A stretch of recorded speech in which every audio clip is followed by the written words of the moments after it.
दूसरे वक्ता है दिलीप कुमार चक्रवर्ती जी।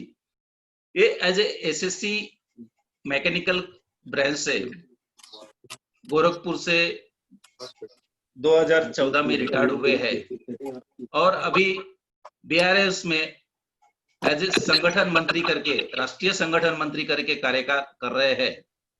वो आज हमें निजीकरण, निगमीकरण उसके बारे में और साथ साथ हमारा जो 5 तारीख से जो सत्र चल रहा था उस सत्र का समारोह भी करेंगे। हम 5 तारीख से लेके आज 19 तारीख तक 2 दिन का 3 दिन का गैप लेके दो वक्ताओं को लेके हमने ये कार्यशाला आयोजित किया था। बहुत अच्छी तरह से अच्छा रिस्पांस मिला है और ये कार्यशाला में सबसे पहली शुरुआत हमारे बीआरएमएस के सहमंत्री श्री देशपांडे सर, उन्होंने शुरुआत की थी और मुंबई के deputy CPO Shri Subramanyam sir, उन दोनों ने शुरुआत करके बीच बीच में काफी लोगों ने, अच्छे वक्ताओं ने अपना भाषण दिया, अपने विचार रखे। तो वो सभी वक्ताओं का मैं स्वागत करता हूं और उनको धन्यवाद देता हूं कि उन्होंने अच्छा हमें मार्गदर्शन दिया। ऐसा है कि एक कहावत है, हारोगे नहीं तो जीतोगे कैसे, हारोगे नहीं तो सीखोगे कैसे, और सीखोगे नहीं तो जीतोगे कैसे। तो ये जो सीखने का सिलसिला है, ये सीखने का सिलसिला हम लोगों ने 5 तारीख से लेकर आज 19 तारीख तक सीखने का सिलसिला चालू रखा है। हम जब तक सीखेंगे तो ही अच्छी मुकाम पे चले जाएंगे। और हमारे आचार्य चाणक्य जी ने बताया है कि दूसरे के गलती से सीखो। हम खुद की गलती से सीखने जाएंगे तो हमारी उम्र भी हम कम पड़ेगी। तो दूसरे की जो भी गलती है या दूसरे, यहाँ पे बहुत सारे वक्ताओं ने यह अपना अनुभव, अपना ज्ञान यहाँ रखा, तो उससे भी हमें ज्ञान लेना चाहिए। ये इसलिए हम लोग ये आज का एक समारोह है। ये समारोह में मध्य रेलवे कर्मचारी संघ ने एक बहुत अनोखा प्रयास किया है कि ये ज्ञानवर्धन करने का। इसमें ऐसा है कि जिस पेड़ के रूट बढ़िया रहते हैं उसके फ्रूट भी अच्छे मिलते हैं। जिस पेड़ के रूट अच्छे रहते हैं उसको फ्रूट भी अच्छे मिलते हैं। वैसे ही आज हमने एक हमारे कार्यकर्ता, हमारे सामान्य कामगार और हमारा मध्य रेलवे कर्मचारी संघ का रूट मजबूत करने का काम हमने किया है। उसके कारण आगे चल के हमें अच्छे फ्रूट भी मिलेंगे। ये अच्छे फ्रूट्स हम लोग आगे चल के पक्का मिलेंगे, क्योंकि ये अच्छा ही सेशन हमारे यहाँ पे चला हुआ है। और एक लास्ट की बात आपको बताता हूँ लोगों, कि जिसके पास जनता है उसकी दुनिया सुनती है।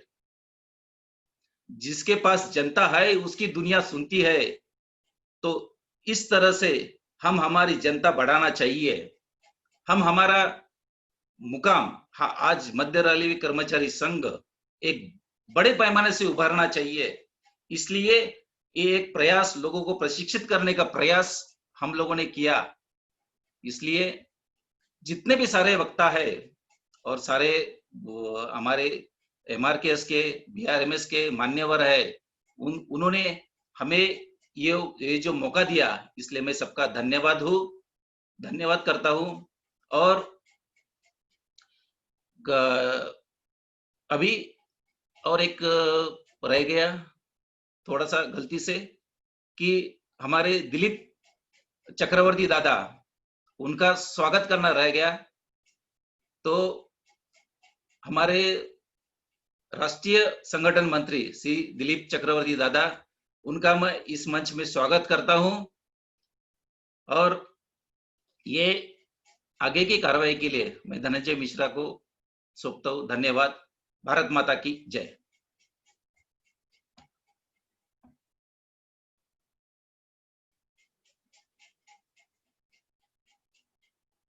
धनंजय मिश्रा, अनम्यूट कीजिए अपने आप को। हाँ, धन्यवाद धन्यवाद उमेश मार्डी जी। आज हमारे बीच में जो विषय है वह है मेरा संगठन मेरा परिवार, जिसके ऊपर अपना वक्तव्य देंगे श्री धनंजय चंदात्रे जी। हम आपसे अनुरोध करते हैं कि आप माइक पे आएं और अपने विचार दें। श्री धनंजय चंदात्रे जी। सभी को मेरा नमस्कार। मेरा आवाज सबको आ रहा है? जी मिश्रा जी आ रहा है ना? बिल्कुल बिल्कुल आ रहा है सर। महाराष्ट्र की कुलदेवता माता भवानी, आराध्य देव छत्रपति शिवाजी महाराज, भारत रत्न डॉक्टर बाबा साहेब अम्बेडकर, मनोदेवता भारत माता, इन सभी को वंदन करके मैं मेरा आज का विषय देने जा रहा हूं। मुझे पता है कि मैं जिस संगठन के सामने बात कर रहा हूं उनका उद्देश्य ही पथ का अंतिम लक्ष्य नहीं है सिंहासन चढ़ते जाना, सब समाज को लिए साथ में आगे बढ़ते जाना। इस पंक्तियों पे सारा संगठन खड़ा हुआ है। कोरोना की महाभयंकर लड़ाई चालू है। गत कई महीनों से हम इस लड़ाई से मुक्त नहीं हो पा रहे। सारी दुनिया इससे लड़ रही है और इसमें हमारे डॉक्टर्स, इसमें हमारे पुलिस, उसमें हमारे सफाई कर्मचारी, इसमें कई कई कई सारे योद्धा अपनी पूरा तन मन धन झोंक कर लड़ रहे हैं। और सबसे बड़ी बात, हमारे सारे के सारे रेलवे कर्मचारी अपनी पूरी ताकत से लड़ रहे हैं और अपनी गाड़ियां चला रहे हैं।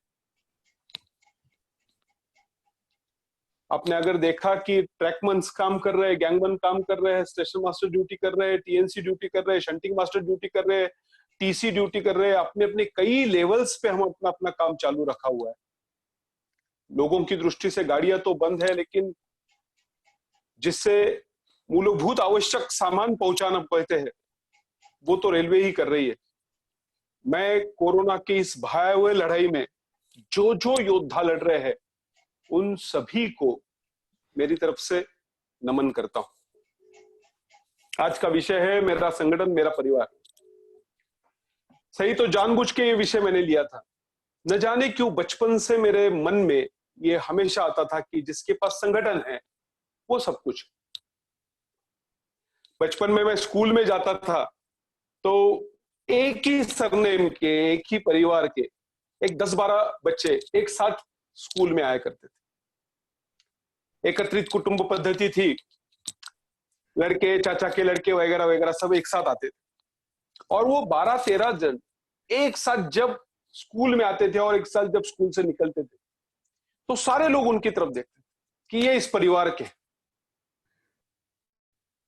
फर्स्ट से 10th तक यानी कई साल तक जब वो इकट्ठा रहते थे, मुझे नहीं लगता कि उनको कभी किसी ने छेड़ा है या किसी ने उनके साथ कोई मस्ती की है। सब लोग ये प्रयास करते थे कि उन लोगों के साथ मेरी मित्रता हो, वो जो कुटुंब है उसके साथ मैं चलूं। और ऐसा करते करते जब मैं 10th में था और मैं देखता था कि वो सब मिलके 40-50 लोग आते थे एक साथ स्कूल में और 40-50 लोग एक साथ स्कूल से जाते अपने आप। जिसके पास परिवार अच्छा हो उससे लोग अपने आप जुड़ते। जिसका परिवार ताकतवर हो उसको, उसके साथ, परिवार के साथ लोग अपने आप जुड़ते हैं। ये संस्कार मुझे उस स्कूल के बच्चों ने दिया था। स्वाभाविक रूप से 3-4 उदाहरण मैं आपके सामने रखना चाहूंगा।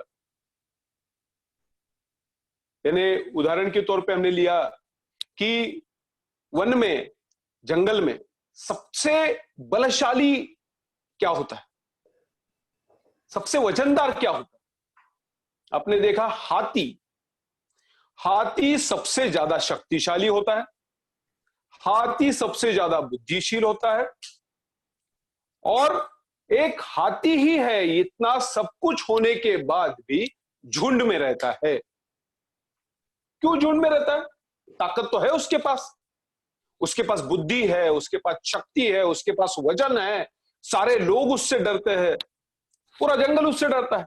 जंगल का राजा जिसको कहा जाता है, वो वनराज भी हाथी पे हमला करने से पहले 10 बार सोचता है। तो ऐसा क्या होता है, क्यों झुंड में रहता है? मुझे ऐसा लगता है कि हाथी जैसे शक्तिवान होता है, वैसे हाथी बुद्धिमान भी होता है, और वो पहला प्राणी ऐसा है कि जो अपने बुद्धि का पूरेपूर उपयोग करता है और झुंड में रहता है। उससे फायदा क्या होता है? उससे फायदा यह होता है कि जो हाथी सबसे बूढ़ा होता है उसको भी अकेलापन महसूस नहीं होता, और जो हाथी सबसे छोटा सा होता है, बालक होता है, उसको पूरे झुंड के सुरक्षा का कवच मिल जाता है, और पूरा का पूरा उसका परिवार आखिरी तक सेफ रहने में या सुरक्षित रहने में उस पारिवारिक संगठन का उनको उपयोग होता है। मुझे लगता है ये परिवार है। हमने हाथी की तरफ देखना चाहिए। मैंने कुछ जो बातें बोल रहा हूं उसमें कुछ शब्द आएंगे जो समझने वाले। हम सब बुद्धिवादी है, हाथी भी बुद्धिवादी है। लोग ऐसा कहते हैं कि बुद्धिवादियों की या जो सोचते हैं, जो विचार करते हैं, जो ज्यादा शिक्षित होते हैं, उनका संगठन नहीं होता। हाथी तो सबसे ज्यादा बुद्धिशाली होता है, सबसे ज्यादा शक्तिशाली होता है, सबसे ज्यादा वजनदार होता है, फिर वो झुंड में क्यों रहता है? अपने मन में हमने एक बार सोचना चाहिए, क्या हमसे सबसे कम ताकत वाले छोटे से इंसान को हम कवच नहीं देना चाहेंगे, या सबसे बड़ा है, सबसे उम्र में सबसे बड़ा है, क्या हम अकेला महसूस करने देंगे उसको? ये सारी चीजें जिस परिवार में होती है, जिस संगठन में होती है, मुझे ऐसा लगता है उसको परिवार कहा जाता है। रशिया में, यानी रशिया का एक उदाहरण है, दूसरा महायुद्ध चालू था। दूसरा महायुद्ध में रशिया की काफी हानि हो गई। ऐसा हो गया था कि रशिया परास्त हो गया, खत्म हो गया, और ऐसी स्थिति आ गई थी कि रशिया कहीं का नहीं रहा। ऐसी स्थिति में रशिया के सामने क्या करे समझ में नहीं आता था। रशिया ने आज तक परिवार नाम का शब्द कभी उनके दिमाग में नहीं था। वो मानते ही नहीं, परिवार नाम का शब्द ही वो नहीं मानते थे। अपने देश को कभी मातृभूमि मानना वो बिल्कुल लंबे लंबे तक सोचते भी नहीं थे। वो अपने देश को कहीं सोचते नहीं। वो समझते थे ताकत है सब कुछ है, ताकत है सब कुछ है। और आखिरी में दूसरे महायुद्ध में रशिया को बचाने की बात चली तो एक शब्द, एक मुहावरा सबके सामने लाया गया, माय मदरलैंड रशिया।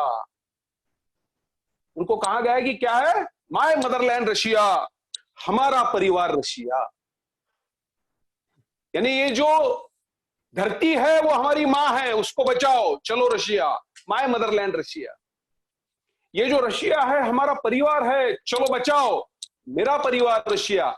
जो परिवार को मानते नहीं थे, जो माताओं को मानते नहीं थे, जो धरती मां को मानते नहीं थे, उनको भी उसका सहारा लेना पड़ा। मुझे लगता परिवार शब्द में इतनी बड़ी ताकत अभी तक है, इतनी बड़ी ताकत है। हमने इस शब्द को महसूस करना चाहिए। जो जो संगठन के कार्यकर्ता है उन सब ने इसके बारे में सोचना चाहिए। एक उदाहरण जो अपने बहुत ही नजदीक है उसका देना चाहता हूं। भारतीय मजदूर संघ के संस्थापक पूजनीय दत्तोपंत ठेंगड़ी जी, जब इन्होंने यानी इनके सोचा गया कि ये अभी कामगार क्षेत्र में काम करेंगे, तो कुछ दिनों के बाद वो इंटक में काम कर रहे थे, कुछ ट्रेनिंग लेने के वजह, लेकिन कुछ दिनों के बाद